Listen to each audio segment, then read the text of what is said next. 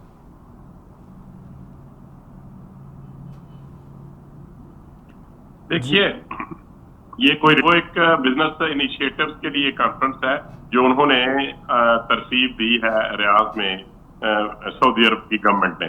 تو اس میں پاکستان کے جو پرائم منسٹر ہیں وہ بھی وہاں پہ موجود ہیں اور انہوں نے اپنی اسپیچ بھی دی ہے اور لوگوں کو انیشیٹو دیا ہے کہ آپ پاکستان میں بھی سرمایہ کاری کر سکتے ہیں، آپ کی سرمایہ کاری محفوظ رہے گی اور آپ کے جان و مال کا ہم تحفظ کریں گے، اور پاکستان میں جو آپ سرمایہ کاری کریں گے یہاں پہ پروفیٹیبل ہے، یہاں کے بزنس کے بہت زیادہ مواقع ہیں، اور دیگر جو وہاں پہ انویسٹرز ہوں گے، جو بڑی بڑی شرطیں لگانے والے لوگ ہوں گے، ان سے ملاقاتیں ترتیب دی گئی ہیں. تو میں یہ سمجھتا ہوں کہ یہ جو کانفرنس ہے اس کے بعد یقیناً وہاں کے لوگ جو ہیں وہ پاکستان میں بھی بزنس شروع کریں گے اور اس وجہ سے پاکستان کی اکانومی جو ہے وہ اسٹرانگ ہوگی. وہاں پہ نہ صرف سعودی عرب ہے، دیگر بھی کئی ممالک ہیں اور جو دیگر ریاستیں ہیں ساتھ وہاں پہ جو یو اے ای ہے اس کی جو 7 ریاستیں ہیں وہ بھی ہیں، اور پوری دنیا میں سے جو انویسٹرز کو انہوں نے وہاں پہ انوائٹ کیا ہوا ہے وہ سب لوگوں کو کی توجہ پاکستان کی طرف آئے گی. اور پاکستان میں جس طریقے سے بڑے بڑے ہم پروجیکٹ لانچ کرنا چاہ رہے ہیں اور پاکستان میں بڑی بڑی صنعتیں جو ہیں، پاکستان اسٹیل ملز ہے، پی آئی اے ہے، ریلوے ہے، ان کو اور دیگر جو اس میں ہیلتھ وے جو آؤٹ سورس کرنے جا رہے ہیں، اس کے لیے بہت بڑے لوگوں کے لیے یہ انیشیٹوز ہیں. اور یقینی طور پہ جو سرمایہ دار لوگ ہوتے ہیں وہ یہ سمجھتے ہیں کہ ہمیں فلاں ملک میں فلاں پرائم منسٹر نے ہمیں یہ انیشیٹو دیے ہیں، اور اگر ایک پرائم منسٹر لیول کا جو ہے جو آدمی وہاں پہ جائے گا تو یقیناً اس کی بات جی آصف باجوہ صاحب، ٹائم جو ہے وہ کم ہے، آپ کا بہت شکریہ، آپ نے اپنا تجزیہ جو ہے وہ پیش کیا، جبکہ اخوندزادہ چٹان صاحب آپ نے بھی اپنا قیمتی وقت دیا، آپ کا بھی بہت شکریہ، جبکہ ظفر علی شاہ صاحب وہ بھی ہمارے ساتھ جو ہے وہ ہمارے پروگرام کا حصہ رہے، ان کا بھی بہت شکریہ. آج کی جو ہے وہ اہم خبروں میں آپ نے تجزیے جو ہے وہ سیاسی تجزیے جانے، اور وزیر اعظم شہباز شریف کے دورہ سعودی عرب سے پاک سعودی تعلقات جو ہے اس میں نئی جہتوں سے امید جو ہے وہ وابستہ کی جا رہی ہے. جب آپ کے جو بیانات ہیں اس میں بشرا بی بی کی رہائی اور گنڈاپور کے کردار پر جو ہے وہ کئی سوالات کھڑے کر دیے ہیں. کیا یہ معاملات سیاسی منظرنامے اور میں جو ہے وہ بڑی تبدیلیاں جو ہے وہ لا سکتے ہیں، یا محض وقتی بحث ہے، یہ عوامی بحث ہے؟ اس کے اوپر آئندہ آنے والے دنوں میں مزید احوال جو ہے وہ اور کلیئر پکچر سامنے آئے گی. اپنے میزبان شاہ رخ شاہ کو دیجیے اجازت، کل آپ سے پھر ملاقات ہوگی، تب تک کے لیے اللہ حافظ. پاکستان زندہ باد.